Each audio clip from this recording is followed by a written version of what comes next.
Eh bien bonjour, c'est Lovecraft pour une toute nouvelle vidéo. Une vidéo, ce coup-ci, ce sera les boîtes c'est sérieux. Je voulais vous présenter un style de jeu que beaucoup de gens connaissent et moi ça fait partie de mes genres de jeux préférés. Ce genre de jeu c'est le beat'em all ou le beat'em up. Je sais pas comment on prononce, il y a pas mal d'écoles, il y en a qui disent c'est beat'em all, moi je suis plutôt beat'em all.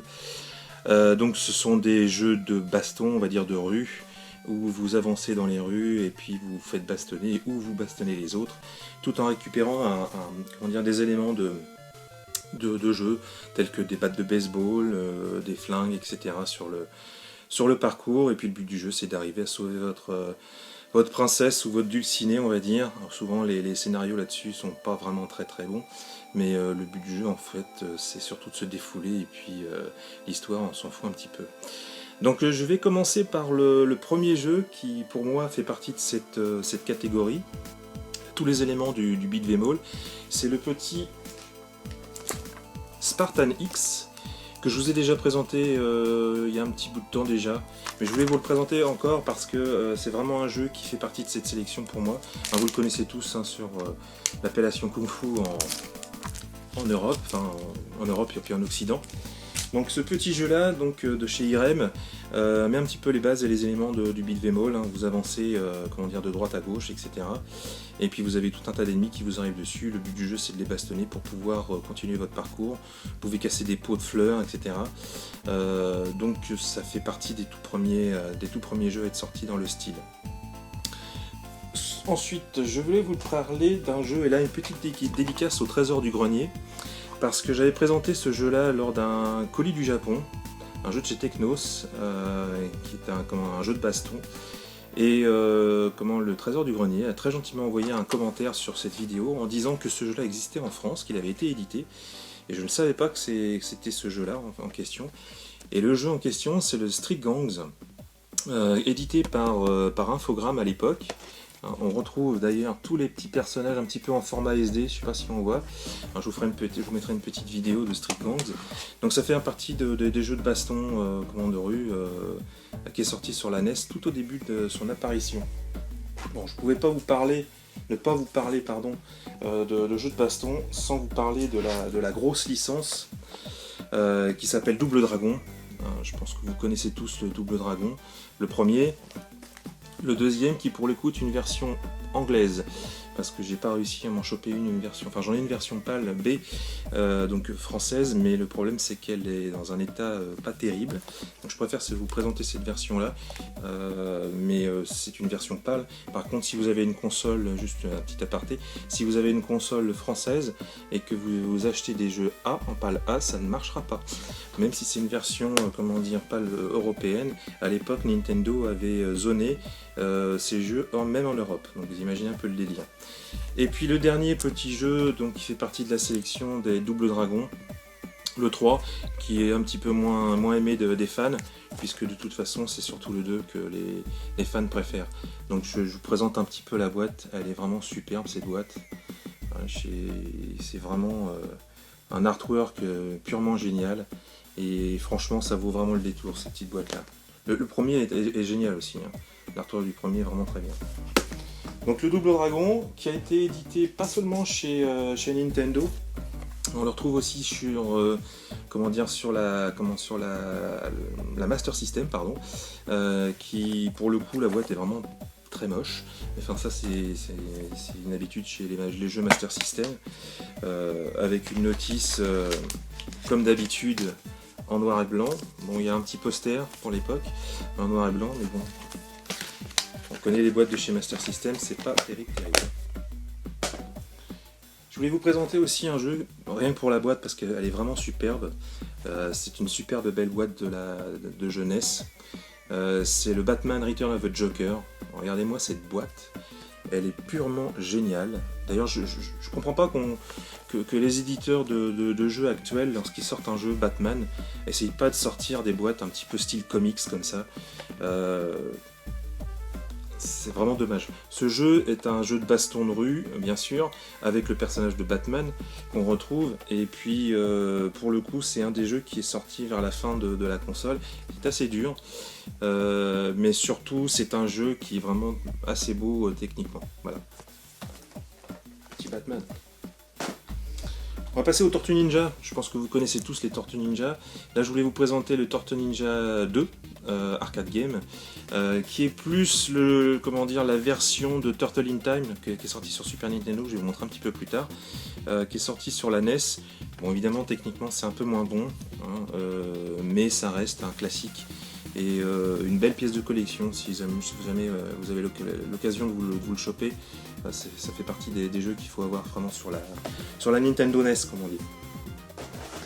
Ensuite, je vais vous présenter, toujours sur Master System pour le coup, je vais vous présenter le Street of Rage. Hein, je pense que vous connaissez tous Street of Rage, qui est vraiment le jeu de baston qu'il faut posséder sur la Master System, c'est sûr, mais surtout sur la Mega Drive. Voilà. Qui est sorti sur Mega Drive par la suite, un vraiment très très bon jeu de baston de rue, avec des musiques de Yuzo Koshiro, vraiment à tomber par terre. Le 1 bien sûr est sorti sur la Mega Drive, il est sorti en 1991, et pour moi le meilleur de la série, c'est le 2, tout simplement, que je vous présente à l'endroit maintenant. Et franchement, ce jeu-là est une simple tuerie, c'est vraiment un très très bon jeu. Si vous avez l'occasion de vous le choper, allez-y, même en cartouche, même en émulation, même en tout ce que vous voudrez, essayez ce jeu. C'est vraiment le meilleur jeu de baston de rue qui puisse exister, je dirais même sur toute console. Allez, j'exagère un peu, mais tant pis. Au moins sur Mega Drive, il faut vraiment que vous ayez ce jeu. Le 3, je ne l'ai pas. Je ne l'ai pas, malheureusement. J'ai pas le 3, je l'ai eu, mais j'ai fait la bêtise de le revendre à un moment où j'avais besoin un petit peu d'argent. Mais enfin, je me retrouve. Par contre, je vais vous présenter les boîtes japonaises. Et au Japon, le jeu s'appelle Bare Knuckle, tout simplement. Donc là, on retrouve, je trouve plus belles les boîtes japonaises, comme d'habitude. Bare Knuckle, le nom du jeu change. Donc le premier. Ensuite, le Bare Knuckle 2. Alors, petite anecdote sur cette couverture de boîte. Bon, je pense que la majorité d'entre vous connaissent la petite anecdote. Alors, regardez bien ça. Ça vous dit rien? Réfléchissez bien. Si vous connaissez Terminator, par exemple.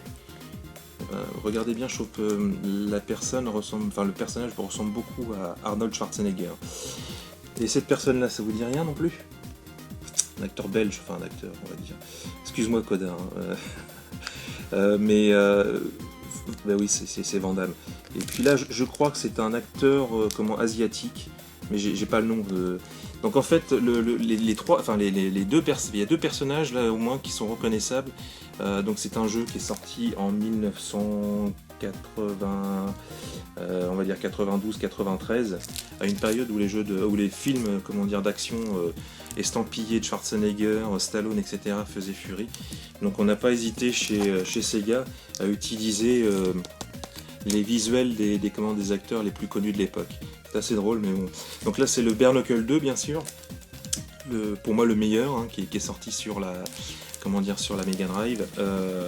Et puis pour le coup, là je l'ai le troisième opus, le Bare Knuckle 3 en version japonaise.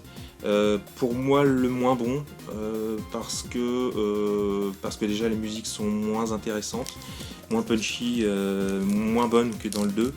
Et puis celui-là n'est pas censuré, je crois. Il y a des personnages homosexuels, vous me redirez. Il y a des personnages qui ont été censurés dans la version PAL et occidentale, qui apparaissent dans la version japonaise. Bon, c'est pas bien grave, mais c'est une petite anecdote aussi. Donc la version japonaise est non censurée, on va dire, entre guillemets. Vraiment une très très bonne série. Essayez de vous choper au moins des 3. Et si vous avez possibilité de vous mettre un petit peu d'argent de côté et de vous acheter le 2, vous ferez une bonne affaire, parce que c'est vraiment un putain de jeu, comme on dit. Toujours sur Mega Drive, même si c'est pas forcément considéré comme un beat'em all, mais plutôt comme un hack and slash, on va dire. Mais je l'ai mis quand même parce que pour moi ça fait partie des jeux qui ont marqué un petit peu mon enfance sur la Mega Drive. C'est la série des Golden Axe. Donc effectivement c'est plus du Heroic Fantasy hack and slash qui donnera plus tard naissance, on va dire. Je sens que peut-être que je me trompe, hein, qui donnera naissance aux jeux comme Diablo, etc. Enfin, c'est la genèse, on va dire. Les Golden Axe, franchement, moi quand j'ai acheté ma Mega Drive, ça faisait partie des premiers jeux que j'ai acheté parce que je trouvais ça assez génial. Il faut jouer à deux en même temps, c'était vraiment le top du top, quoi. Toujours sur Mega Drive, parce que oui, il est sorti aussi ce Tortue Ninja, donc c'est le Hyperstone Heist. C'est un petit peu l'équivalent du Turtle in Time mais sur Mega Drive. On retrouve un petit peu tous les éléments du beat'em all, hein, bien sûr. Pour le coup, malheureusement, je ne l'ai pas avec la notice. C'est un peu dommage. Je vais vous montrer un peu la cartouche parce qu'elle est assez bien foutue, elle est assez rigolote. Elle rappelle bien le dessin animé de l'époque. Et puis franchement, ça fait partie des jeux qu'il faut aussi avoir sur la Mega Drive.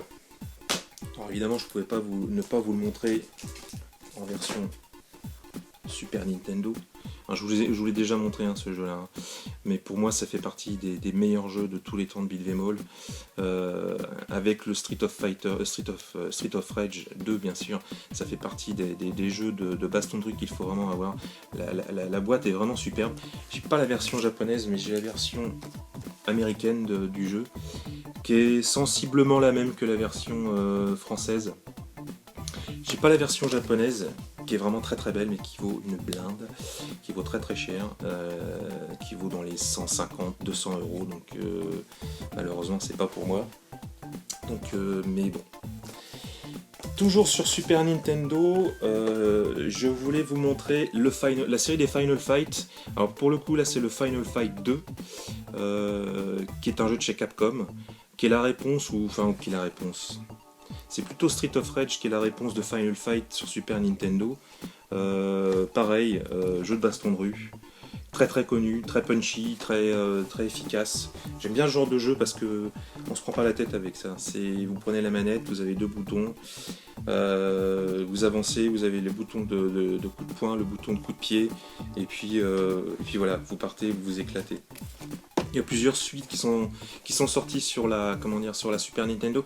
Là c'est le Final Fight 3, hein, qui est sorti c'est une cartouche américaine qui est assez belle, hein. J'aime beaucoup les artworks, ils sont vraiment superbes ces boîtes, avec l'arrière est assez sympa aussi, vraiment superbe ces boîtes. Et donc le Final Fight 3 qui est sorti à l'époque. Autre jeu qu'il faut vraiment aussi avoir sur Super Nintendo, et si vous êtes fan de Batman aussi, c'est le petit Batman Return, tout simplement. Alors ça c'est la version japonaise du jeu, le Batman Returns, vraiment superbe, un super jeu de chez Konami. Voilà, Konami, un super jeu. Si vous aimez le film avec le pingouin, d'ailleurs je crois que c'est le tout premier film qui est sorti à l'époque, avec l'acteur, c'est pas Val Kilmer, j'ai un trou de mémoire. Regardez, on voit bien, vous allez reconnaître tout de suite le personnage, l'acteur, donc on reconnaît bien son visuel. Bien sûr on reconnaît aussi le pingouin et puis Catwoman. Vraiment un superbe jeu, un bon jeu de baston. Il y a des effets de 3D, enfin pas de 3D, des effets de mode 7, vous pouvez attraper, vous avez des clowns qui vous arrivent dessus, vous pouvez les choper. J'essaierai de vous mettre une petite vidéo là-dessus. C'est un super bon jeu, avec de très bonne musique. Pareil, un super jeu que je vous conseille aussi, celui-là. Là c'est la version américaine. On reconnaît l'acteur là directement, j'ai un trou de mémoire, je serais incapable de vous dire le nom de l'acteur, ça va me revenir. Et puis donc là c'est la version américaine. On retrouve un petit peu toutes les images du film là, avec les pingouins, Catwoman, évidemment la Batmobile, le pingouin, et puis derrière on avait tous les screenshots du jeu. Il y avait une partie aussi de course de voiture où vous pouviez utiliser la Batmobile en espèce de mode 7. Là justement on voit le Batman avec deux personnages, vous pouvez les attraper de chaque côté et puis les taper en les fracassant les uns contre les autres. C'était assez drôle, vraiment super jeu. Vraiment super jeu ce Batman Returns. Toujours sur... c'est ça que je voulais vous dire. Moi ce qui m'avait marqué, je reviens sur le Turtle in Time, ce qui m'avait marqué sur ce jeu, c'était la possibilité justement avec le mode 7 il y avait un boss, je crois que c'était le Shredder, je crois que c'est le tout premier boss. Vous attrapiez comment dire, les personnages et vous les balanciez vers l'écran, ce qui vous faisait un effet de 3D. Vous balanciez vers vous les personnages et en fait le Shredder pilotait comment dire, une espèce de mécanique, etc. Et vous deviez balancer des personnages sur la vitre. C'était vraiment très très bien foutu pour l'époque et c'était vraiment une belle trouvaille et vraiment novateur, vraiment c'était impressionnant pour l'époque sur Super Nintendo. Je voulais revenir vite fait sur ça. Toujours sur Super Nintendo, il y a une série que je voudrais vous parler qui s'appelle Rival Turf. Alors le nom est complètement débile, je trouve. Rival Turf, ça fait penser à du PMU, enfin je sais pas, ça fait penser aux chevaux, turfing, etc. Je vois pas le rapport, peut-être que... Voilà. Sur Super Nintendo, bien sûr, là c'est la version PAL, hein, donc de chez Jaleco, et c'est sorti au Japon sous le nom de Rushing Beat, donc ce qui est beaucoup plus logique, hein, beat, on bastonne. Là c'est la Rushing Beat 2. Et je voudrais vraiment vous faire découvrir comment dire, cette série-là. Notamment le 1 et le 2, le 3 un peu moins bien, mais au moins le 1, le premier, donc le Rival Turf, si vous avez l'occasion de vous le choper, même en émulation, parce que franchement c'est un bon petit jeu de baston, c'est fun, comment dire, c'est rapide, voilà, on se prend pas la tête, un bon petit jeu de beat'em all comme on dit. Toujours sur Super Nintendo. Je vous l'avais déjà présenté, mais il faut que je vous le représente parce que franchement, pareil, ça c'est une belle petite découverte hein, si vous avez l'occasion de vous le choper aussi. C'est le Sonic Blastman. Donc là c'est la version, enfin c'est le premier épisode. Je vous présente la boîte à l'arrière. Donc vous jouez le personnage d'un espèce de super-héros un peu débile, très comics, très manga on va dire. J'aime beaucoup la boîte, hein, je vous l'avais présenté avec la pendule sur le devant, le casque avec l'espèce de truc de satellite, les lunettes style 3D. C'est vraiment très con. Vraiment je vous le conseille aussi ce jeu là parce que c'est vraiment un très bon jeu. C'est sorti en version PAL mais bon, malheureusement ça fait partie des jeux aussi qui coûtent, de toute façon tout coûte cher maintenant sur la Super Nintendo version PAL. Un simple jeu maintenant ça vaut une fortune. Mais celui-là, le premier est vraiment très bon. Le 2 est sympa aussi, hein, le Rushing Beat 2 que je vous ai montré. Par contre ça n'existe, le 2 et le 3 n'existent qu'en japonais je crois. Peut-être pas le 2, j'ai un doute, mais de toute façon le 2, déjà que le 1 coûte une fortune en version PAL, je vous dis pas la version 2 ce que ça peut coûter. Toujours sur Super Famicom, je voulais quand même vous présenter ça, qui est le Sailor Moon Air, qui est un jeu de baston avec la célèbre héroïne de l'animé qui passait chez Dorothée à l'époque. Je pense que ça va faire plaisir encore au Trésor du Grenier, et puis il y a pas mal d'entre vous qui vont se rappeler un peu du dessin animé. Vous regardez tous, hein, parce que il y avait de la petite culotte, etc. Enfin, c'était assez spécial, mais bon, c'était censé être un dessin animé pour les filles, mais je crois qu'il y a pas mal de petits garçons et de garçons qui regardaient ça.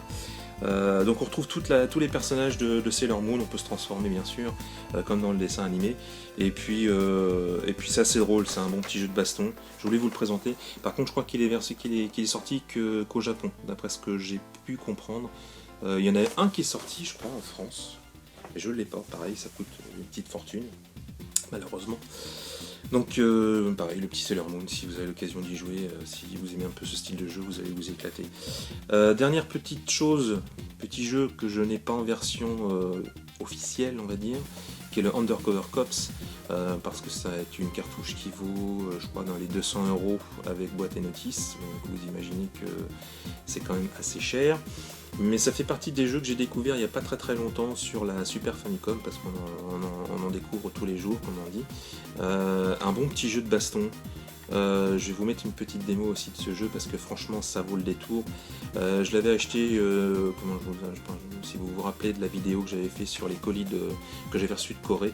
Donc c'est un bootleg, hein, c'est une version, c'est un card mode. Donc j'aime bien avoir le fait d'avoir une cartouche quand même. Et puis bon, pour le coup c'était pas très cher, et puis c'était l'occasion de pouvoir avoir une cartouche qu'on puisse mettre physiquement dans une console.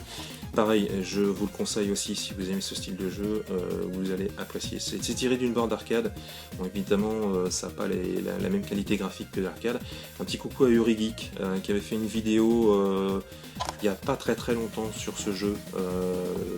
Et d'ailleurs allez voir toutes ces vidéos, enfin je pense que vous le connaissez déjà.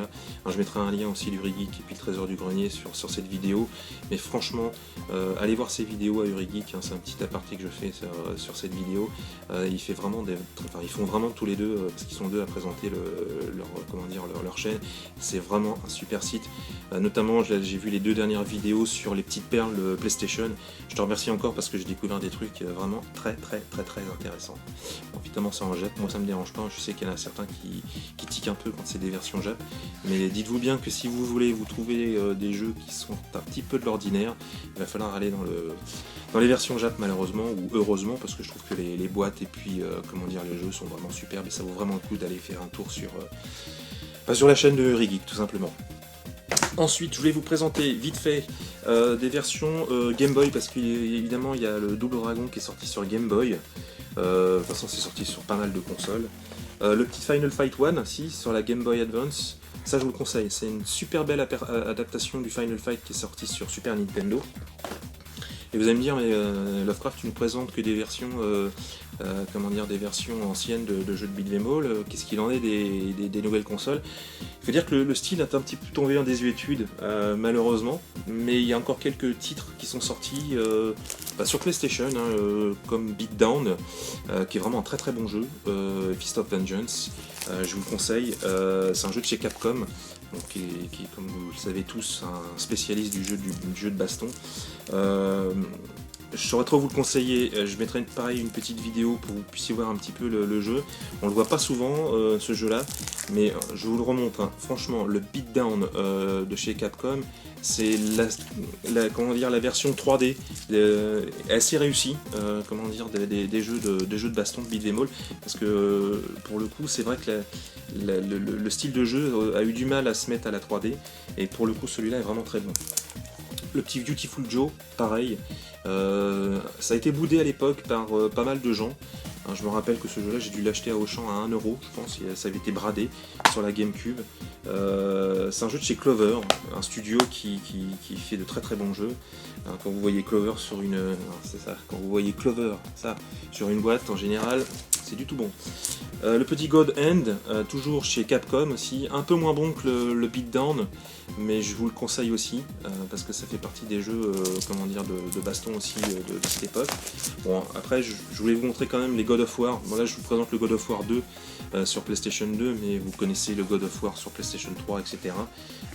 Pour moi, ça fait partie c'est la suite logique et assez réussie. Moi, je suis très fan des God of War. Par le dernier, le Ascension, qui était un tout petit peu moins bon, mais c'est pareil, on a peut-être aussi un petit peu de mal avec les God of War, parce que là on arrive à je sais pas combien de suites. Alors renouveler un petit peu le style peut-être, je sais pas, voir la version sur PlayStation 4, ce que ça va donner. Je pouvais pas non plus vous parler des séries, bon ça c'est pas forcément le meilleur, mais c'est le dernier qui soit sorti sur PlayStation 3, oui. Le DMC, donc les Devil May Cry, bien sûr, je saurais trop vous conseiller les premiers Devil May Cry, notamment le 1 et le 2, qui sont sortis sur la PlayStation. C'est punchy, c'est stylé, c'est un peu la suite logique des beat'em all, mais là pour le coup assez réussi. Moi j'aime beaucoup les Devil May Cry. Bon, celui-là un peu moins bien, mais bon, c'est comme ça. Et puis, je ne pouvais pas vous parler bien sûr des beat'em all sans vous parler du Bayonetta 2, bien sûr, que je vous ai longuement parlé déjà, vous avez commencé à en avoir marre que je vous parle du Bayonetta 2. J'avais beaucoup aimé la version sur la PlayStation 3 à l'époque, du premier épisode. Et là pour le coup, là je vous montre plus le CD, vraiment superbe. La version Wii U, je vous avais montré la version collector que j'avais chopée au Paris Games Week. Et franchement, c'est vraiment un très bon jeu. Si vous aimez un peu les jeux stylés à la Devil May Cry, vous pouvez pas ne pas aimer la petite Bayonetta. Voilà. Je voulais vous montrer encore 2 petites choses avant de vous quitter sur cette vidéo. Je voulais vous montrer 2 jeux Neo Geo moi j'aime beaucoup. Je suis pas non plus un grand technicien des jeux sur Neo Geo. Il y en a qui vont me dire ouais, c'est des jeux qui sont pas terribles. Donc, moi je m'en fous, moi, je les aime beaucoup. C'est le Robo Army sur la Neo Geo. Alors pareil, j'essaierai de vous mettre une petite vidéo. Je vous remontre aussi les cartouches pour ceux qui ne connaissaient pas les cartouches Neo Geo. Elles sont énormes. Ouais, ça c'est le jeu Wii U, ça fait voilà, la taille d'un jeu Wii U, évidemment beaucoup plus épais, avec 2 broches à l'intérieur, donc je vous dis pas. Donc la petite notice. Donc ça c'était le robot Army que je voulais vous montrer, et je voulais vous montrer aussi le Mutation Nation, que j'aime beaucoup pour le coup. C'est vraiment un jeu superbe, un beat'em all, c'est très punchy, la musique est géniale. Comme beaucoup de jeux sur Neo Geo, ça bastonne grave, comme on dit. Toujours la cartouche. Et puis la petite notice, le Mutation Nation. Bon, ça par contre, les jeux Neo Geo maintenant, c'est purement inabordable. J'ai eu la chance d'acheter une Neo Geo à la sortie de la PlayStation. Beaucoup de gens à l'époque vendaient tout leur matériel. Et j'ai eu la chance, je vais y arriver, d'acheter une Neo Geo avec 8 jeux pour 800 francs, ce qui fait maintenant dans les 120 €. Avec la console, hein, bien sûr. En loose, tout ça, enfin la console en loose. Donc j'ai eu la chance de me choper des bons petits jeux de baston de rue, des bons beat'em all de l'époque. Et ces 2 jeux là, donc le Mutation Nation, que j'aime beaucoup, en faisait partie. Voilà les petits amis, une vidéo qui est déjà à 26 minutes, donc il est temps pour moi de vous quitter. J'espère que cette vidéo vous aura plu. N'hésitez pas à laisser vos commentaires, j'y répondrai comme d'habitude. J'essaye toujours de vous laisser un petit message en réponse. Et puis je vous embrasse tous très fort et je vous souhaite un bon week-end. Et puis je vous dis à la semaine prochaine pour une autre vidéo. A plus, bye.